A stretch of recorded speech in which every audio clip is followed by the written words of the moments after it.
Thank you. Take your time and enjoy.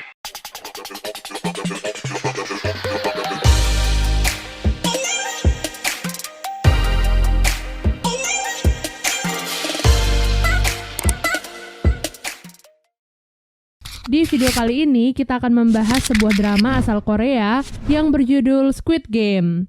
Drama ini mengisahkan tentang sebuah permainan bertahan hidup dengan hadiah uang 45,6 miliar won untuk siapapun yang bisa bertahan sampai di babak terakhir. Terdapat 456 pemain yang datang dari berbagai daerah di Korea dan masing-masing memiliki hutang yang cukup banyak. Oleh sebab itulah, dalam permainan itu mereka rela melakukan apapun agar bisa bertahan dan mendapatkan hadiahnya. Sebelum kita ke alur ceritanya, jangan lupa untuk like, komen, subscribe, dan nyalakan loncengnya ya. Tanpa berlama-lama lagi, yuk langsung aja kita ke alur ceritanya. Film diawali dengan diperlihatkan seorang duda bernama Gi-hun. Ia bekerja serabutan dan menjadi beban bagi ibunya yang sudah tua. Karena hal itu juga, istrinya meninggalkannya dan menikah dengan lelaki lain. Bahkan hak asuh untuk putri semata wayang mereka juga jatuh kepada sang istri yang sekarang hidup bahagia bersama keluarga barunya. Dengan semua kesialan dalam hidupnya, Gi-hun mencoba menjadi ayah yang baik di hari ulang tahun putrinya. Ia nekat mengambil uang ibunya untuk dilipat gandakan dalam sebuah perjudian. Beruntungnya ia berhasil memenangkan perjudian itu dan mendapatkan uang yang cukup banyak.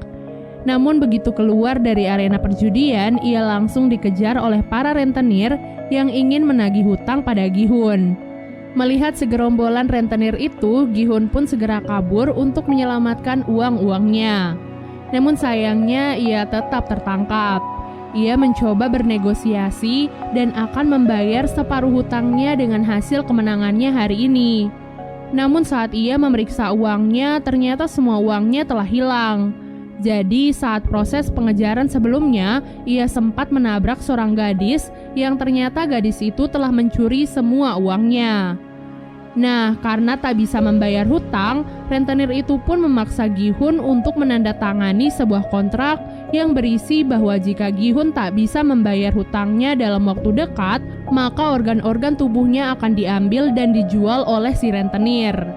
Semua kesialan hidupnya membuat ia frustasi karena di hari ulang tahun putrinya ia tak bisa membelikan makanan yang enak serta hadiah yang indah. Ia merasa telah gagal menjadi ayah yang baik untuk putrinya. Kini dalam hidupnya yang tersisa hanyalah kemalangan serta hutang yang tak akan sanggup ia bayar. Di tengah keputusasaannya itu, Gi-hun pun mendapatkan secercah harapan. Saat itu, seorang pemuda memberikannya sebuah tiket masuk ke dalam sebuah permainan. Pemuda itu berkata bahwa jika Gi-hun berhasil menyelesaikan permainan di sana, maka ia akan mendapatkan uang yang sangat banyak. Mendengar hal itu, Gi-hun pun langsung tertarik dan mengikuti apa kata pemuda tersebut. Singkat cerita, Gi-hun dan orang-orang lain yang bernasib sama sepertinya dibawa menggunakan sebuah mobil. Mereka pun dibius untuk menjaga kerahasiaan tempat permainan tersebut. Selain itu, semua HP dan barang bawaan mereka juga disita dan akan dikembalikan nanti saat mereka pulang. Terdapat 456 peserta yang dikumpulkan di dalam sebuah ruangan besar. Tempat permainan itu dikelola oleh seseorang misterius bertopeng hitam dengan anak-anak buahnya yang menggunakan pakaian serba merah. Mereka sangat merahasiakan semuanya, bahkan identitas mereka tak boleh diketahui oleh siapapun. Di sana, Gi-hun bertemu dengan beberapa peserta lain. Di antaranya adalah Sang-woo, teman masa kecil Gi-hun, Il-nam, kakek-kakek yang penyakitan, seorang pekerja asing bernama Ali, seorang gangster bernama Dok-soo, seorang wanita bernama Miryong, dan gadis asal Korea Utara bernama Sebyok. Nah, Sebyok adalah gadis yang sebelumnya mencuri semua uang Gi-hun. Jadi saat melihatnya, Gi-hun pun menjadi sangat marah. Namun belum sempat membalaskan dendamnya, para panitia pun datang ke ruangan mereka. Kemudian panitia menjelaskan bahwa selama di sana mereka akan memainkan 6 permainan. Adapun beberapa aturan yang harus disetujui oleh para pemain sebelum memulai permainan, di mana pemain tidak boleh berhenti di tengah permainan, lalu pemain yang menolak bermain akan langsung dieliminasi, dan yang terakhir, permainan akan dihentikan jika mayoritas dari peserta menyetujuinya. Setelah menyetujui semua persyaratan itu, para peserta pun diarahkan ke ruangan berbeda untuk memulai permainan yang pertama. Permainan pertama yang akan mereka mainkan adalah lampu merah, lampu hijau. Terdapat sebuah robot raksasa di ujung ruangan yang akan bertugas sebagai penjaga. Nah, saat sang robot berkata lampu hijau, para pemain diperbolehkan untuk bergerak secepat mungkin agar mereka bisa segera sampai di garis finish sebelum waktunya habis. Namun, saat robot itu berkata lampu merah, maka para pemain tidak boleh bergerak sama sekali. Karena jika ketahuan oleh si robot, maka mereka akan langsung dieliminasi. Terdengar cukup simpel ya, namun kenyataan yang sebenarnya jauh lebih mengerikan. Bagaimana tidak, maksud dieliminasi dari permainan bukan hanya sekadar dikeluarkan, tapi ditembak hingga tewas. Peluru datang dari berbagai sudut. Semuanya telah diatur agar langsung menembak siapapun yang bergerak selama lampu merah. Karena hal itu, para peserta pun terkejut dan mulai berhamburan di arena permainan. Sayangnya tindakan itu bukannya membantu mereka, melainkan membuat mereka semua mati sia-sia. Gi-hun dan beberapa pemain yang masih tersisa terpaksa harus terus menyelesaikan permainan meskipun mereka harus melihat ratusan mayat yang tergeletak tak terurus di sekitar mereka.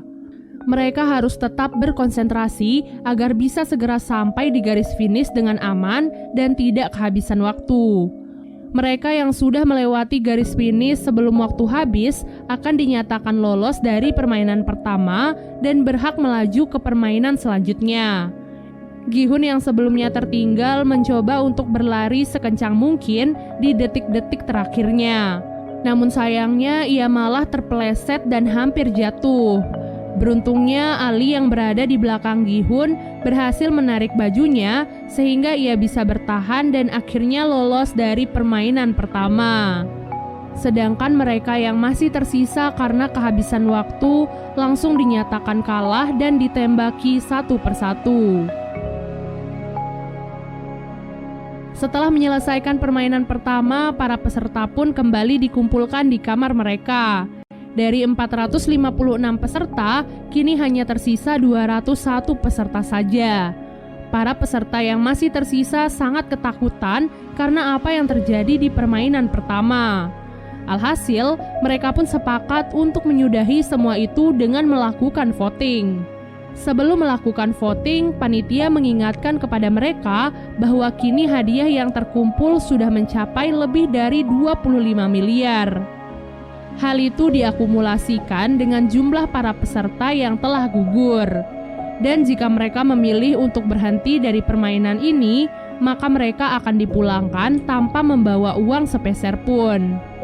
Hal itu tentu membuat mereka semua menjadi goyah. Namun pada akhirnya dengan selisih 1 suara saja, mereka pun sepakat untuk menyudahi permainan tersebut.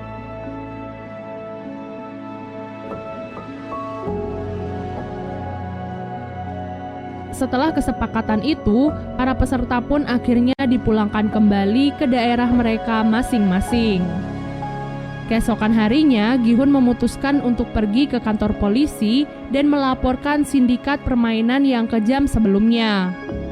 Ia pun menceritakan semua kejadiannya sejak awal mereka dibawa sampai kembali dipulangkan. Polisi yang mendengar semua ceritanya hanya bisa tertawa.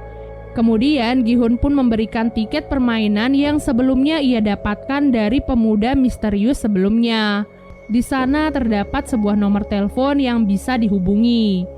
Namun ketika si polisi mencoba mengkonfirmasi nomor itu, yang mengangkatnya malah seorang wanita biasa.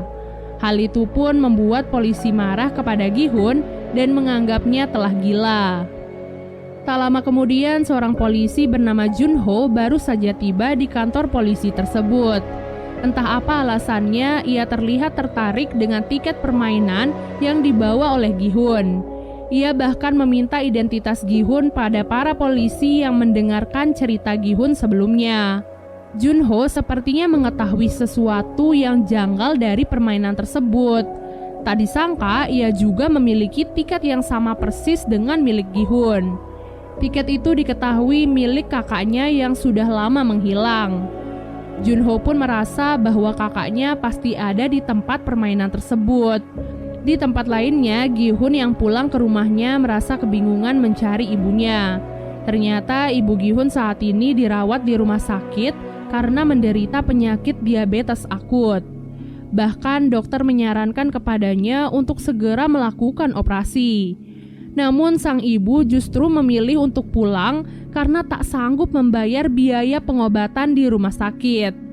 Hal itu pun membuat Gi-hun sedih dan kecewa pada dirinya sendiri. Ia bahkan nekat meminjam uang pada mantan istrinya demi bisa membayar biaya pengobatan ibunya. Namun yang ia dapatkan malah hinaan dari suami baru mantan istrinya yang juga bahkan melarangnya untuk mendekati putri kandungnya sendiri. Hal itu pun tentu membuat Gi-hun marah dan langsung menghajar lelaki tersebut. Kini Gi-hun pun sadar bahwa apa yang dikatakan panitia permainan itu benar adanya. Dunia luar jauh lebih kejam dari apa yang terjadi di dalam sana. Mereka akan tetap dikejar hutang dan mati di tangan rentenir. Semua kenyataan pahit dunia pun membuat Gi-hun dan yang lainnya tertarik untuk masuk lagi ke dalam arena permainan. Pada malam harinya, mereka semua pun berkumpul dan dijemput seperti saat pertama kali ikut serta. Namun, kini yang berbeda adalah mereka bisa lebih mempersiapkan diri karena sudah tahu apa yang akan terjadi di dalamnya. Dari arah lain, Junho ternyata juga ikut menyusup ke dalam mobil. Kali ini ia bertekad untuk bisa masuk ke dalam arena permainan agar bisa menemukan kakaknya yang hilang. Ia pun menghajar seorang panitia dan mengambil kostumnya agar ia bisa menyamar tanpa diketahui oleh siapapun.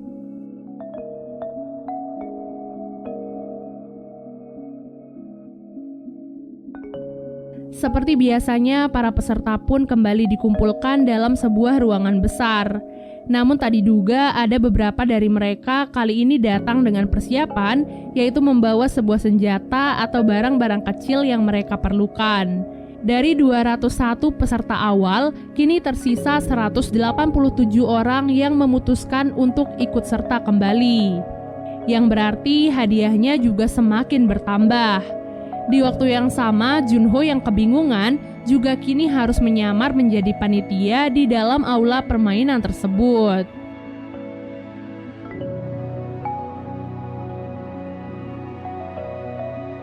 Pada malam harinya, Sebyok yang membawa pisau kecil pergi ke toilet dan mencoba menyusup lewat ventilasi. Dengan bantuan Miryong, ia pun berhasil masuk ke dalam ventilasi dan melihat apa yang terjadi di ruangan lainnya. Di sana ia melihat bahwa para panitia sedang membuat gulali berskala besar. Namun ia tak tahu apa yang akan dilakukan dengan semua gula tersebut. Keesokan harinya para peserta pun bersiap dan dikumpulkan untuk memainkan permainan yang kedua. Sebelum memulai permainan, Sang-woo bertanya kepada Sebyok tentang apa yang ia lihat kemarin malam. Ia pun berkata bahwa permainan kali ini pasti merupakan permainan masa kecilnya. Sedangkan Sebyok yang berasal dari Korea Utara pasti akan kesulitan. Oleh sebab itu, Sebyok pun memberitahunya bahwa ia melihat para panitia membuat gulali. Setelah mendengar hal itu, Sang-woo pun langsung teringat akan permainan masa kecilnya, di mana terdapat lelehan gula yang diberikan dalam bentuk yang berbeda-beda. Tugas mereka adalah mengikis gula tersebut sesuai dengan bentuknya. Itulah mengapa ia sengaja mengambil bentuk segitiga karena merupakan bentuk yang paling mudah. Namun anehnya Sang Woo tidak memberitahu teman-teman terdekatnya tentang hal itu dan malah membiarkan mereka memilih bentuk-bentuk yang sulit. Seperti contohnya Gi-hun mengambil bentuk payung dan kakek Il-nam mengambil bentuk bintang. Peserta memiliki waktu 10 menit untuk menyelesaikan permainan kali ini. Bagi peserta yang gagal membuat bentuk yang sesuai, maka mereka akan langsung dieliminasi atau ditembak. Hal itu pun membuat para peserta yang lain panik dan semakin ketakutan. Mereka semua berusaha sekeras mungkin untuk mendapatkan pola yang diinginkan. Kemudian terlihat Miryong yang memanfaatkan korek apinya untuk memanaskan jarum agar gulali itu bisa lebih mudah untuk dilelehkan. Peserta yang mengambil bentuk mudah satu persatu mulai berhasil menyelesaikan misi dengan aman.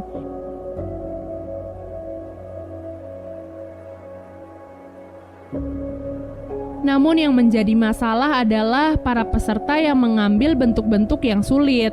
Ditambah mereka juga dikejar oleh waktu yang semakin berkurang. Dalam proses permainan itu, Junho pun mulai dicurigai oleh panitia lain karena ia terlihat kebingungan dan seperti tidak mengetahui tugasnya di sana. Di menit-menit terakhir, Gi-hun pun mendapatkan ide cemerlang agar ia bisa menyelesaikan misi dengan cepat. Saat itu, ia melihat bahwa gulali mereka telah memiliki polanya. Jadi yang harus mereka lakukan adalah menjilati gulali itu sampai bisa dipisahkan dari polanya tersebut. Hal itu adalah cara tercepat yang bisa mereka lakukan saat ini jika ingin selamat. Para peserta yang melihat Gi-hun pun langsung mengikuti triknya. Tak disangka hal itu pun sangat membantu mereka sehingga beberapa peserta termasuk Gi-hun dan kakek Il-nam berhasil menyelesaikan misi dengan aman. Namun ada seorang peserta yang gagal mencoba melawan seorang panitia. Oleh sebab itu, panitia yang lain pun langsung menembak peserta yang lain agar mereka tidak memiliki kesempatan untuk melawan. Peserta itu pun menodongkan pistol ke arah panitia tersebut dan memintanya untuk melepaskan topeng. Namun begitu ia melepaskan topengnya, ia pun langsung ditembak oleh penyelenggara permainan. Jadi semua panitia di sana telah memiliki perjanjian bahwa mereka dilarang membuka topeng atau identitas mereka di dalam aula permainan, kecuali saat mereka berada di dalam kamar dan sendirian. Semua itu dilakukan untuk menjaga semua kerahasiaan dari permainan tersebut. Dan part 1 pun akhirnya selesai. Siapa ya kira-kira dalang dari permainan ini? Dan apa ya kira-kira yang akan terjadi selanjutnya pada Gi-hun dan yang lainnya? Pastinya bakalan lebih seru guys. So kalau kalian penasaran, jangan lupa untuk komen sebanyak-banyaknya ya, biar Mimin semakin semangat buat ngelanjutin drama ini. Sampai jumpa guys, bye!